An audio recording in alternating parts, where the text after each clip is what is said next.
तंत्र में, हठ योग में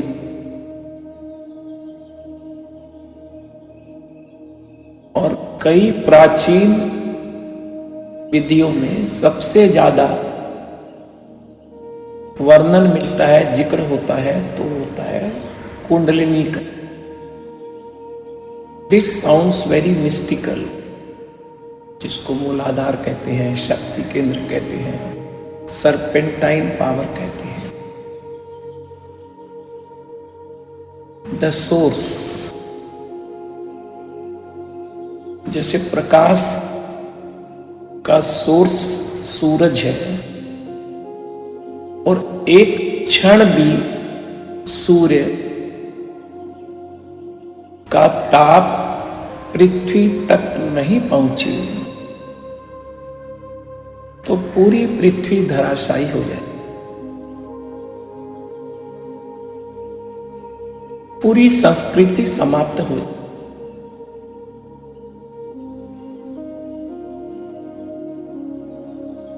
हर चीज का, हर प्रक्रिया का एक उद्गम स्थल होता है, the source, the source of wisdom, the source of power, the source of life. There is a source to everything. हम शक्ति की बात करते हैं, एनर्जी की बात करते हैं, शक्ति के जागरण की बात करते हैं। इन सब का उद्गम स्थल इतना छोटा सा दिखने वाला हमारी रीढ़ की हड्डी के निचले छोर पर जो स्थित है, कुंडलिनी, जैसा हठ योग में कहते हैं। कुंड का मतलब है शरीर के भीतर उस बिंदु की खोज, उस सोर्स की खोज जहां से शरीर में ही नहीं पूरे जीवन की ऊर्जा प्राप्त हो रही और पूरे हमारे अस्तित्व में फैल रही है, तन में भी, मन में भी, भाव में भी, चित्त में भी। सब कुछ वहां से ट्रांसमिट हो रहा है। और जब हम ये अनुभव करते हैं कि सब कुछ वहीं से फैल रहा है, वो हमारा उद्गम है, वो हमारा सोर्स है, तो हमारा सहज ही उसके साथ एक कनेक्ट हो जाता है। आप ऐसे समझे जैसे कमरे में एक दिया जल रहा है। दिया छोटा सा है पर पूरा का पूरा कमरा उससे प्रकाशित हो रहा है। जिस जगह जीवन की ऊर्जा इकट्ठी है, एकत्रित है, कंडेंस्ड है, वो एक कुंड की भांति है। इसलिए इस स्थान का नाम कुंडलिनी पड़ गया। जैसे कोई पानी का छोटा सा कुंड, इसलिए भी इसका नाम कुंडलिनी पड़ गया। जैसे कोई सांप कुंडली मारकर सो गया, सरपेंटाइन। सोए हुए सांप को कभी छेड़ दो, फन ऊपर उठ जाए तो कुंडल टूट जाता है। वो सांप के शेप में सुप्त जरूर पड़ा है, अनंत जन्मों से सुप्त पड़ा है, पर वो मृत नहीं है, वो डोरमेंट स्टेट में है। कुंडलिनी ऊर्जा हमेशा हमारे भीतर घूमती रहती है, लेकिन जब ये सक्रिय होने लगती है तो अद्भुत अनुभूति हो। कुंडलिनी का हल्का सा जागरण आपके जीवन को गहराई से हिला देता। अंतस से आप हिल जाते।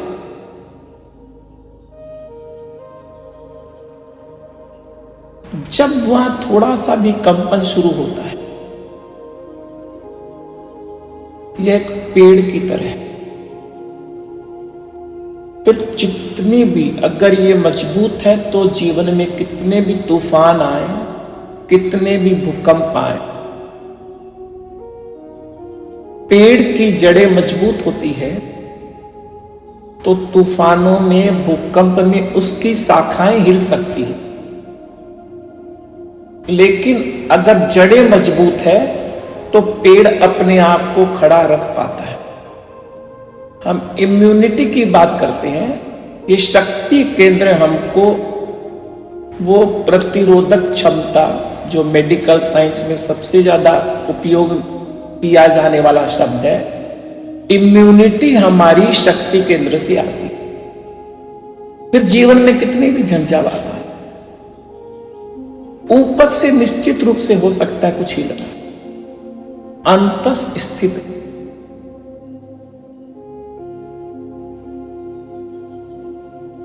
फ्रायड के बाद जो हुए बहुत बड़े मनोवैज्ञानिक, गुरुदेव महाप्रज्ञ जी ने भी उनकी कई प्रसंगों में चर्चा, यूरोपियन, उनकी कुंडलिनी में गहरी दिलचस्पी थी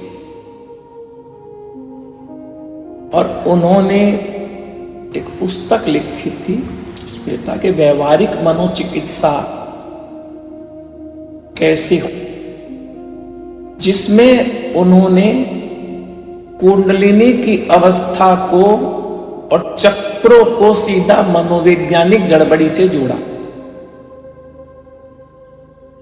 उन्होंने कहा सारे के सारे जो मनोवैज्ञानिक डिसऑर्डर है वो सारे के सारे चक्रों के डिसऑर्डर के कारण है। पहले व्यक्ति थे यूरोप में जिन्होंने चक्रों के साथ मनोविज्ञान को जोड़ा।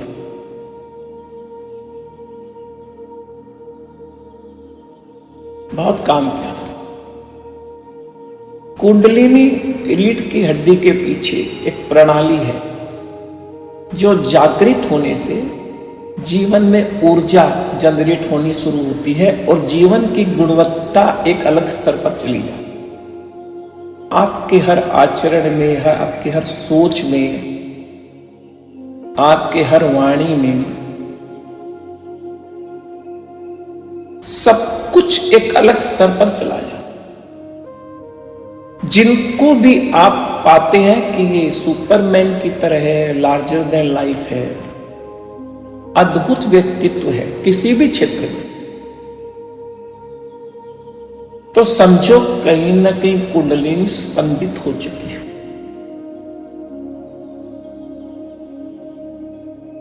हिंदू शास्त्र में, पातंजलि योग दर्शन में बहुत चर्चा है। और कुंडलिनी जब सक्रिय होती है, जो कि केवल ध्यान के माध्यम से ही संभव है, तो धीरे धीरे ऊर्जा ऊपर की ओर उठने लगती है। जैसे मैंने बताया 99% लोगों की ऊर्जा वही जीवन में अटकी रहती है। लिफ्ट से कभी ऊपर ही नहीं उठते, सारा जीवन वहीं अटके हुए रहते हैं। उन लोगों के लिए रोटी, कपड़ा, मकान और थोड़ी सुरक्षा, बस वहीं तक की सोच होती है, वहीं तक का विजन,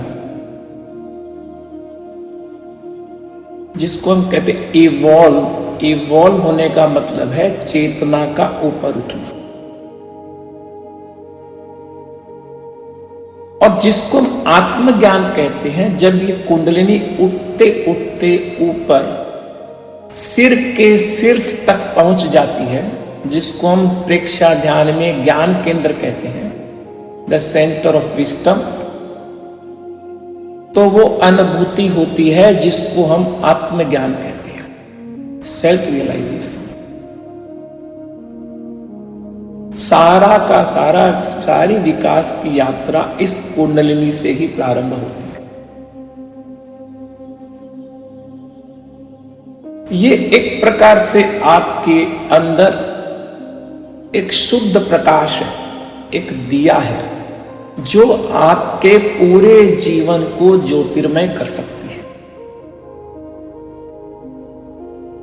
और जब ये सिंबॉलिक भाषा में बात करें तो सांप जाग जाता है तो पूरे व्यक्तित्व को जब मस्तिष्क तक पहुंच जाता है तो वो प्राप्त होता है जिसको हम अनचिंत्या बोलते हैं, अनथिंकेबल, इनक्रेडिबल। किसी भी क्षेत्र में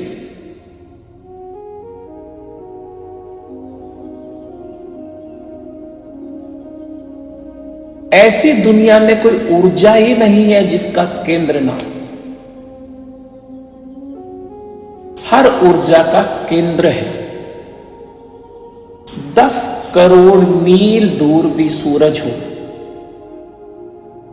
किरणें पहुंचती है तो ऊर्जा मिलती है। इतनी लंबी यात्रा। और अब तो वैज्ञानिक, मनोवैज्ञानिक, समाजशास्त्री सबने ये स्वीकार किया है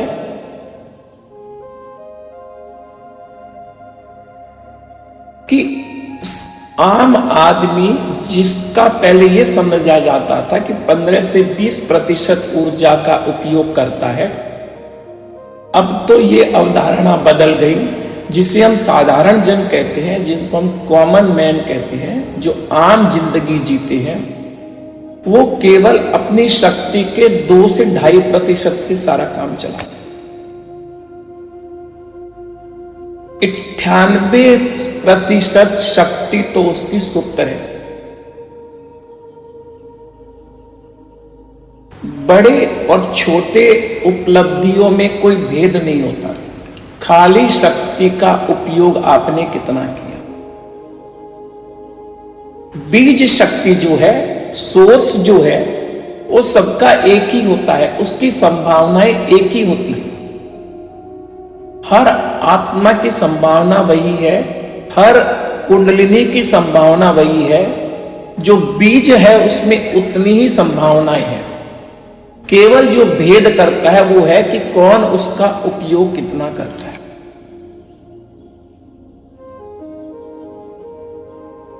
कौन उसकी, जिसको हम मैनेजमेंट की भाषा में कहते हैं कैपेसिटी यूटिलाइजेशन, कौन कितना करता है। और कुंडलिनी का संबंध केवल इस यात्रा से नहीं है, इस जीवन की यात्रा से नहीं है, ये समस्त जन्मों से, अनंत जन्मों से आपके साथ जुड़ी हुई है। ये तब से जुड़ी हुई है जब आप शायद कोई वृक्ष थे, कोई मछली थे, कोई तिर्यंच में थे। अनंत अनंत योनियों के अनुभव जो भी है उस कुंडलिनी में इम्बाइब्ड है। सब कुछ वहां रिकॉर्ड हो रहा है और हर पल का प्रभाव वहां पड़ रहा है, हर पल का इम्प्रिंट वहां रजिस्टर हो रहा है। कुंडलिनी की जो कहानी है वो हमारे इस जीवन की कहानी नहीं है, वो हमारे पूरी चेतना की कहानी है। The biography of a consciousness.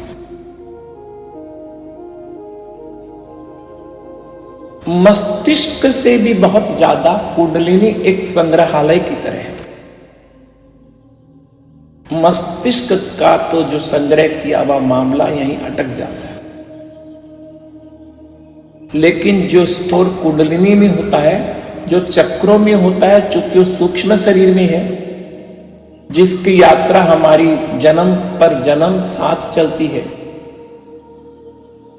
हजारों हजारों लाखों वर्षों में हमारे विकास के जो भी पिछले अवशेष हैं, सब उसके अंदर समाहित है। इसीलिए अरबिंदो ने कहा था कि this is the story of a consciousness. ये चेतना की कहानी है, ये शरीर की कहानी नहीं, ये हमारे पूरे चैतन्य की कहानी है। जो भी प्राप्त कर लिया समझो वो साथ जाने वाला है। जैसे किसी संत ने कहा था कि थोड़े दूरदर्शी बनो। व्यापारी कितने शॉर्ट साइटेड होते हैं, वो उसके लिए जीवन खपाते हैं जो इतने कम समय के लिए साथ में रहने वाले। जो लंबे समय तक चले, जो जितने लंबे समय तक हमारे साथ चले उतना ही सार्थक है। वो करेंसी जो हमारे साथ आगे भी चले। जैसे यहां की जो करेंसी वो यूएस में काम नहीं आती है, तो सडनली आपको लगता है though you are a billionaire in India but you are a beggar in US. But यहां करेंसी तो कन्वर्ट हो जाती है, वो करेंसी तो कन्वर्ट भी नहीं होती है।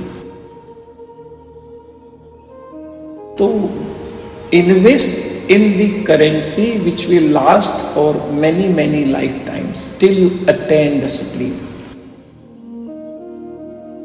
और जितनी बीमारियां अभी बहुत ज्यादा हम सुनते हैं, सीजोफ्रेंजिया की, डिप्रेशन की, भ्रमित मनोरोग, जितनी भी मनोवैज्ञानिक क्रिटिकल बीमारियां हैं, स्किंजो से लेकर के मल्टीपल पर्सनैलिटी, ये डिप्रेशन, ये बहुत बड़े बड़े अपराध, ये सब कुंडलिनी के असंतुलन के कारण होते हैं। शक्ति तो होती है मगर वो विध्वंस करती है। जैसे मेरे को एक प्रसंग याद आया, कलाम साहब का और आचार्य महाप्रज्ञ जी का संवाद।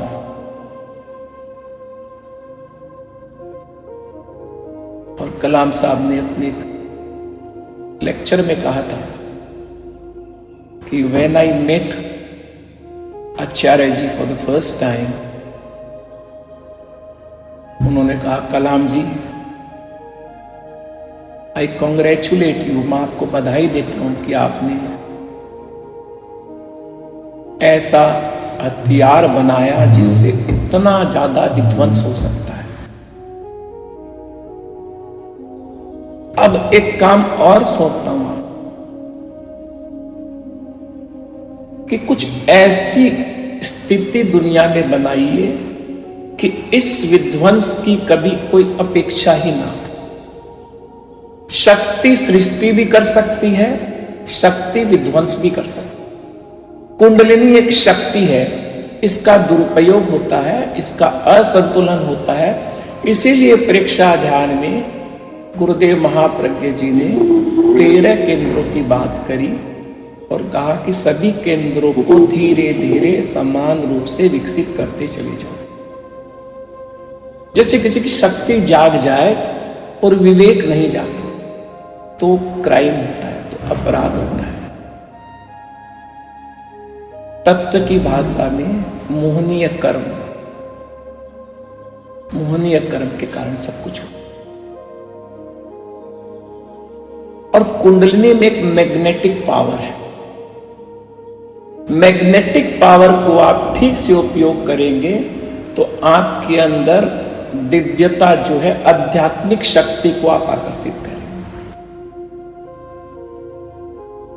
देवीय शक्तियों को अनाप करेंगे। मगर अगर आप इसका उपयोग ठीक से नहीं करते हैं, इसके साथ आपका दर्शन केंद्र है वो सक्रिय नहीं है, ज्योति केंद्र सक्रिय नहीं है, ज्ञान केंद्र सक्रिय नहीं है, तो इसी से you can attract the power of devil also. जितने भी लोग जिन्होंने बहुत अपराध किए, चाहे वो हिटलर हो, चाहे मुसोलिनी हो, इन्होंने करोड़ों लोगों को मौत के घाट उतारा। निश्चित रूप से उनकी कुंडलिनी जागृत थी, पर उनका दर्शन केंद्र जागृत नहीं था, उनका ज्योति केंद्र जागृत नहीं था। इसलिए इतने बड़े बड़े अपराध। ये बहुत संवेदनशील मामला है, बहुत सेंसिटिव मामला है। इससे उत्थान तो होता है, पर किस दिशा में?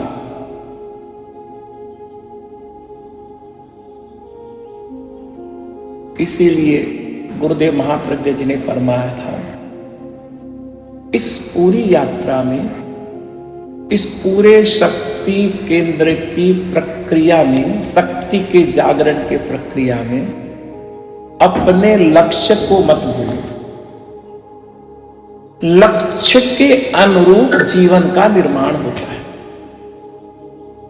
पूर्णता का लक्ष्य होगा तो हम पूर्णता प्राप्त करेंगे, अपूर्णता का लक्ष्य होगा तो हम अपूर्णता प्राप्त करेंगे। भक्त बनने का लक्ष्य है तो हम अच्छे भक्त बनेंगे। भगवान बनने का लक्ष्य है तो हम भगवान बनेंगे। लक्ष्य का चयन बहुत सावधानी से करना चाहिए। अगर आपका लक्ष्य मिलियनियर बनने का है तो आप बिलियनियर नहीं बनेंगे, आप ट्रिलियनियर नहीं बनेंगे। You cannot go beyond your vision, beyond your aim. इसीलिए प्रेक्षा ध्यान में बार बार इस बात को दोहराया जाता है कि प्रेक्षा ध्यान का कोई लक्ष्य है तो चित्त की निर्मलता है। चित्त निर्मल होए तो सबका उपयोग ठीक से हो। सबसे बड़ी समस्या जीवन में कुछ है तो हमारा दुर्बल मन, हमारा मलिन मन, हमारा विकृत मन, वही गंगोत्री है सारी बुराई। और इसके ठीक और पीछे चले जाए तो मूल में सबसे बड़ी विकृति है, वो विकृति है अशांत मन। All the evils originate from a restless mind। सारी की सारी विकृतियां अशांत मन से जन्म लेती। तो जीवन शांत कैसे हो? और उसका एक ही मार्ग है, वो है ध्यान। तो आज ये थोड़ी सी चर्चा कुंडलिनी पर कि शक्ति केंद्र क्या स्थान रखती है हमारी इस पूरी यात्रा में।